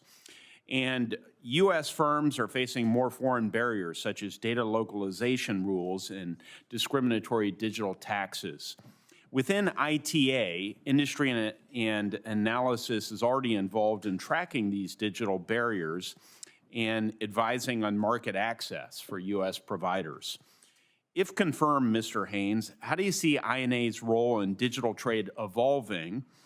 And what would be your top priorities for ITA's work on open digital markets and cross-border data flows? Thank you for that question, Senator Young, and appreciate also speaking to your staff yesterday. It was Yes, sir. good to hear your priorities. I would say two things. Within the Deputy Assistant Secretary for Services, which is under the Assistant Secretary for Industry Analysis, we run two specific programs that focus on data privacy. One is the Cross-Border Privacy Rules, or CBPR, is a voluntary certification where U.S. companies can opt into essentially adhering to robust data protections. We then request that various countries recognize those rules and adhere to those standards. As we've been going through the agreements on reciprocal tariffs or any of the bilateral trade agreements, we've been making sure that CBPR is front and center in terms of the standard that we want to hold our bilateral trading partners to in the digital space. The second program and its sister programs would be the US-EU Data Privacy Framework. We've also started a program with the UK and the Swiss. I think it provides a very firm foundation in terms of allowing free flow of personal data from Europe to the United States. I think those are two good foundations that we could expand upon, especially as we're getting into the US-EU trade agreements, as you know, Secretary Lutnick is heavily involved in, and we'll be supporting him in his efforts, knowing that that's going to be a cornerstone of the agreement. Thank you, Mr. Haines. Mr. Haines, on another matter, China's predatory practices in sectors like steel, critical minerals, and advanced manufacturing have continuously put sustained pressure on U.S. companies. Inside ITA, Industry and Analysis brings together industry engagement and trade policy analysis. So it sees both what companies are experiencing and how the rules of the system are working in practice. If confirmed, Mr. Haines, what are a few concrete things you would build or change inside INA to sharpen ITA's China work? For example, specific analytic products, priority sectors, or support for trade agreement enforcement? Thank you, Senator. The most current concrete example I can provide you, again, is our current work on mapping critical mineral supply chains. I mean, this is the main trade issue in the U.S.-China trading relationship, and one that the President and Secretary Lutnick are laser focused on solving. Currently, we are providing mapping information for all 54 minerals. We're really focusing on the processing and refining side of the equation, given that in that sense, China dominates the supply chains there. And we're going to continue to work with the White House-led investment committee to ensure that we not only understand those supply chains, but are able to secure them, and thus secure a number of different sectors that are downstream that require these critical components. So if confirmed, that would be one of my main focuses, is to continue that work and help to secure those supply chains. Well, since your point of emphasis is on critical minerals, maybe you could speak to this. I've advocated for a number of years running that our country develop a national economic security strategy. This would be an analog to our national defense strategy. It's a subset of an economic security strategy would be a strategy for critical mineral resilience and sourcing on an ongoing basis.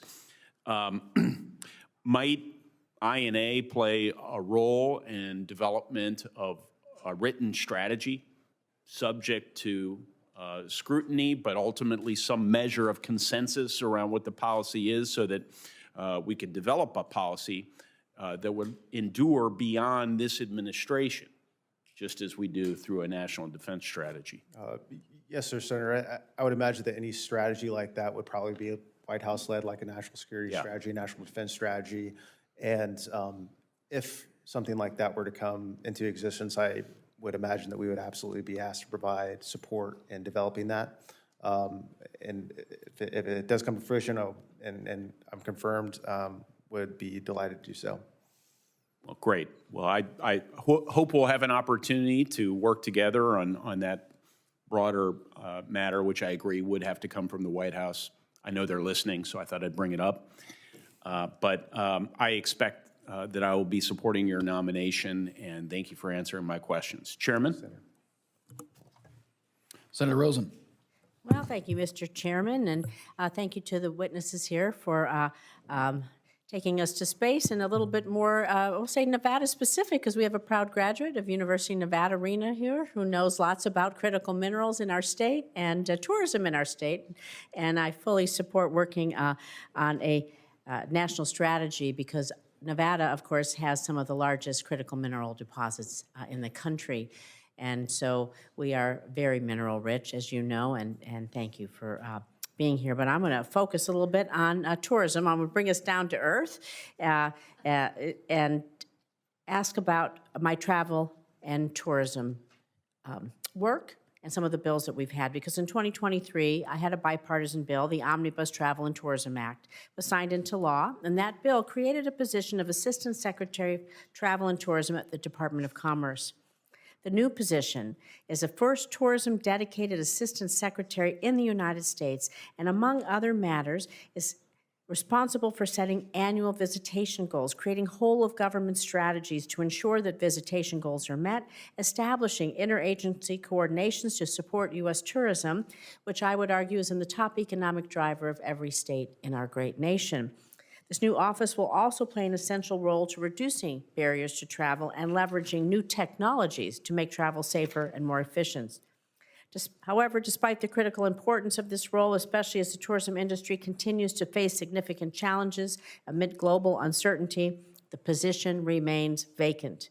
Moreover, there is currently no Deputy Assistant Secretary for Travel and Tourism in place either. As a result, the National Travel and Tourism Office is led today by an acting Deputy Assistant Secretary, further underscoring the leadership gap in the space.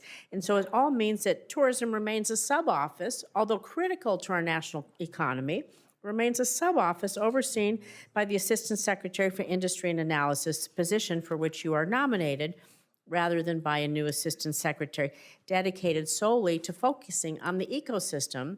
And it is an ecosystem. It's weather, it's infrastructure, it's workforce, it's broadband. We could go on, but someone who really focuses on this strategy for our economic growth. So Mr. Haines, fully implementing the Omnibus Travel and Tourism Act, filling these key leadership roles are essential to strengthening our travel and tourism sector, our business sector. So can you speak to the importance of prioritizing travel and tourism, the substantial benefits the tourism industry provides, the economic impact tourism, business travel provides, and how will you support that if confirmed, and until such time we can get an Assistant Secretary for Travel and Tourism? Thank you, Senator Rosen. I knew I could expect a good, robust travel and tourism question from you in the great state of Nevada. Like I said, you lived in Nevada long, so you know how to even say Nevada. Thank you. Yes, ma'am. So a lot to unpack there. Well, first, you'll be happy to know that our Deputy Assistant Secretary for Travel and Tourism is going to start in January.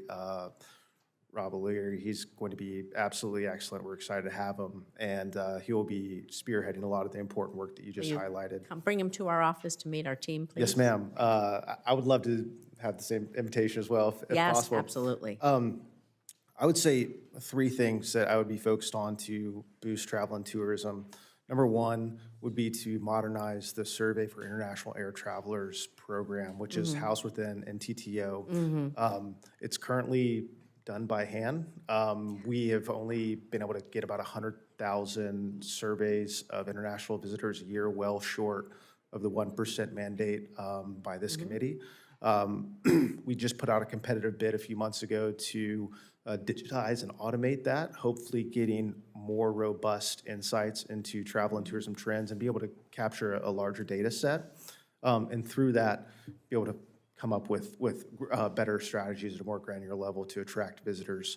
The second piece would be we're rolling out a new tool this month, hopefully, and if confirmed, I would love to come talk to you about that.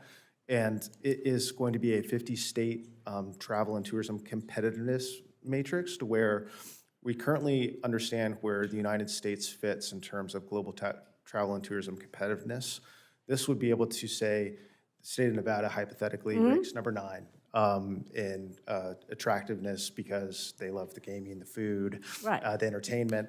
but international visitors thought the weather was bad, the infrastructure, just Right. you name it, and be able to come up with concrete recommendations for every 50 state of how to increase their competitiveness as a travel and tourism destination. This is a program that we're very excited about, would like to roll out far and wide. I would look forward to collaborating with you on that because ma'am. we've been doing a lot of work on it over the last 6 or 7 years, and I have some significant input that might be helpful to you. And I welcome you coming, working with our team to make it as robust as possible, because there's a lot of pieces and parts that go into making places attractive. A lot of it's infrastructure. And so there's a lot to talk about there. So I appreciate that. Yes, ma'am, Senator Rosen. And on the Assistant Secretary piece, obviously, only the President can nominate someone. I will say with the, let's say, bureaucratic minutia, the authorization is well recognized. I know that Secretary Lechnick puts a high value on that. Still would need an appropriation to build it out. I think it's going to be about $3.5 million. We have appropriated the money in prior budgets. We're currently, our NTTO budget is about $7 million. $6 million of that is SIAT, and at least within the $56 million contract or budget within INA. I don't want to say there's no money in the banana stand, but I think we would be looking to a specific appropriation from CJS to build that out. Thank you. I see my time is up. I see Senator Capito there. Thank you. Mr. Isaacman, I'll submit my questions on microgravity and other things in all great space for the record. Thank you. Thank you. Thank you both for being here. And Mr. Haines, thank you for your willingness to serve. I think most of my questions are going to go to Mr. Isaacman, but so I didn't want you to take that as a slight in any form or fashion. So I have been a strong supporter of the growing West Virginia, we talked about this, West Virginia, Pennsylvania, Ohio space economy for many years, and believe that this region, perhaps best known for its energy and infrastructure prowess, has a unique opportunity to emerge as a leader in space energy and infrastructure. So, Mr. Isaacman, as someone who's built successful businesses in Pennsylvania, what role do you see for states like Pennsylvania, West Virginia, and Ohio working regionally that can share the space and technology attributes that are not in Texas, Alabama, Florida, California? I'm glad Senator Cruz is not here, in shaping the future of America's space ambitions. Senator, I really appreciate the question. Certainly, as a resident of Pennsylvania, I'd love nothing more than to see more of our students who graduate go in fields that are relevant to aerospace. But I've said many times, I mean, in order to deliver on NASA's world-changing mission, it's going to require contributions from the best and brightest around the nation. So all those states you mentioned before are certainly incredibly important. They have centers that are located in them that contribute greatly to NASA's mission. But we are going to need an incredibly growing workforce over the years that's going to come from across the nation. I like the answer, the Keystone Space Collaborative, which is what I was talking about. I think also when you have centers of excellence around and participating in the manufacturing or the technology or innovation, it inspires the next generation. You can have cooperative agreements, internships, and other things to get that next generation. I would note, yesterday I was sent a letter that was sent to the chairman and ranking member where numerous former astronauts spoke in favor of your nomination. I think when you and I spoke before, I spoke about one in particular that I have great admiration for, and I saw her name on the list, Peggy Whitson. So that's good enough for me. She is a remarkable astronaut woman and an inspiration to generations, and she came to West Virginia with me, and our young girls were just awestruck by her. So congratulations on securing that letter. That I think that goes a long way. I want to talk about IV&V. That is located in the Katherine Johnson it's not in Parkersburg, in Bridgeport. Katherine Johnson IV&V facility. As you know, this does the independent verification and validation. There's always this sort of looming threat that all of this is going to get privatized. I would certainly argue for that facility being very cost-effective, efficient, and the capabilities are tremendous there. I would like to talk to you about this in greater depth when your nomination is positively affirmed by this Senate. and by looking to not outsource what they do, but to maybe grow that presence. And so would you be willing to work with me on this? Absolutely, Senator, and also very, very grateful that a astronaut Hall of Famer like Peggy signed the letter of support. It means so much, along with all the other 35 astronauts who signed it. I'm very interested in taking that visit, ma'am, because I think in a world that we all envision someday in the future with lots of space stations and deep space missions, the reliance traditionally on mission control and hardware will diminish as we need to have more onboard decision-making and perhaps even the inclusion of AI onto some of our vehicles and even satellites, which will only increase the importance in terms of the integrity of the software. So I think it will obviously have a continuing role to support NASA, but perhaps many other agencies within the government as well. Good. Yeah, we've been trying to expand that. I would just very quickly, and this is not a short answer kind of question, but as we see the pursuit of our space program and others around the world, the Chinese in particular, to try to get back to the moon, there's a lot of discussion on power generation on the moon.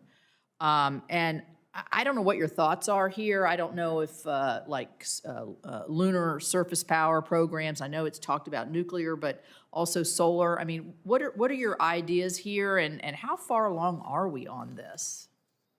Senator, so I love this topic, so I could far exceed our time here. So I want to offer up, I would welcome any opportunity to discuss further, but I'm very big in nuclear and space. I mean, there are numerous applications for it.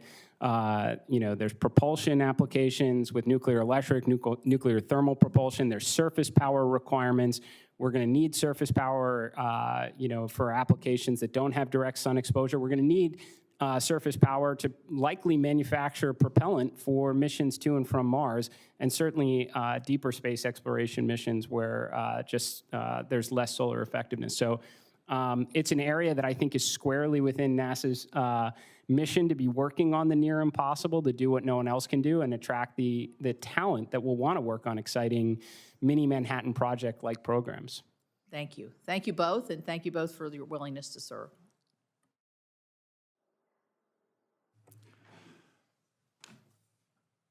Thank you, Senator Capito.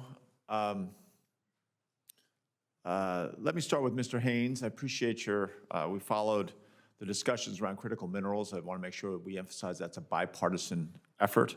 I think the coordination and continuity of programs, there's not a pendulum going back and forth between administrations, focusing on the access to capital, workforce training. We are woefully behind, not just China, but many of our allies in terms of how we find that workforce. So I won't rebuild that or litigate that discussion. Just only want to emphasize it is bipartisan. This is something that should be a high priority. I do want to talk a little bit about some of the things, telecommunications, cyberspace, AI, quantum technologies. Colorado has a dense ecosystem there.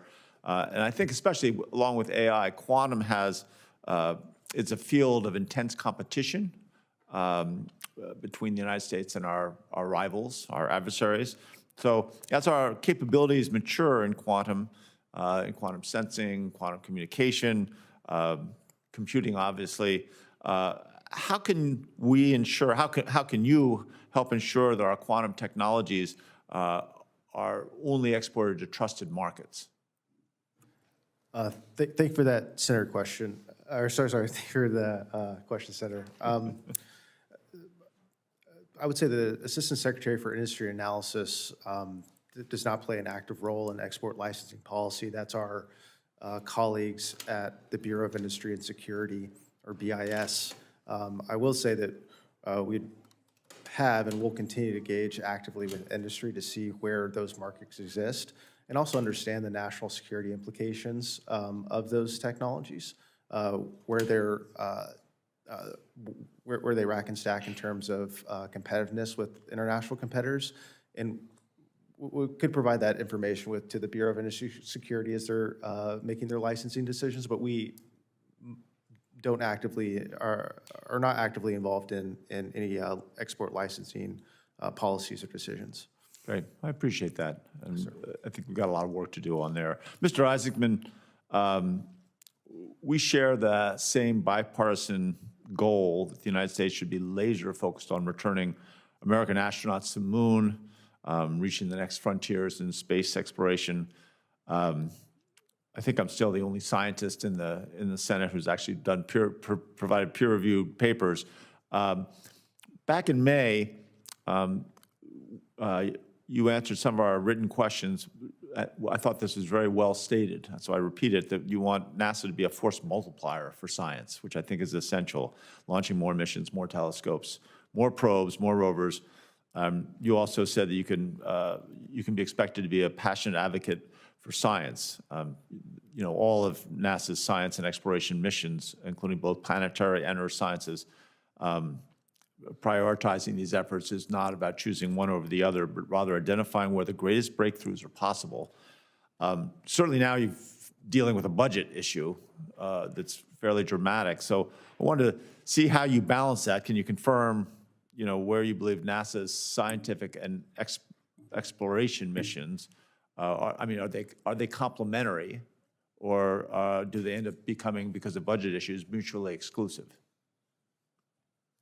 Well, Senator, first, I think the scientific side of NASA is just as important as human exploration, as is our work in aeronautics and technology development. I think that, as I mentioned to some of the other senators before, I understand earlier this year we had a presidential budget request. Of course, I do absolutely support the president in the goal of reducing the deficit and ensuring the nation's on good footing. But that said, a lot has changed since then. I mean, and this is something that if I am confirmed, I'd love to get my arms around, because we have been on a continuing resolution. I mean, earlier this year, I understood that perhaps even the Nancy Grace Roman telescope might launch under initial budget requests. I've since been informed that that is no longer the case. So simply put, Senator, I'd love to know where we stand today. But as I've told other senators, you know, in terms of dollars allocated from Congress, we will absolutely maximize the scientific value of every one of them. Sure, I appreciate that. And the Nancy Grace Roman telescope is a good example. Is Goddard Space Flight Center in a similar position in terms, I know that they're looking at certain potentially draconian changes to their budget? I mean, Senator, I'm nothing more than I would read the same things that other people do. If you ask me, I think Goddard is very important to spearheading the scientific efforts of NASA. Right, great. We agree. I appreciate that, and I do recognize the difficult choices that tight budgets create for all of you, and I appreciate that. I'm out of time, even though now I'm left to be the chair. I think the compulsion is that I have to curtail my questions, but I have a couple more questions I'm going to submit in writing to you guys. And again, I appreciate both of your willingness to serve the country in these roles. So Mr. Isaacman and Mr. Haines, my last question, which I am not just allowed but required to ask of all nominees, if confirmed, do you pledge to work collaboratively with this committee to provide thorough and timely responses to this committee's requests and to appear before the committee when requested? Yes, Senator. Yes, Senator. I don't think NASA can accomplish its world-changing mission without the support of Congress. Right. Well, I think it has to be a close partnership, especially all the more so in these days of tight budgets. So thank you. I have literally dozens of letters of support from various organizations for both of your nominations. And we ask unanimous consent these letters be inserted into the hearing record without objection, so ordered. It's hard to have any objections when you control the room. Senators will have until the close of business on December 4th to submit additional questions for the record. The nominees will have until 11 a.m. on December 7th to respond to those questions. That's a pretty quick turnaround, but hopefully that doesn't put you in too difficult a position. That will conclude today's hearing. The committee stands adjourned.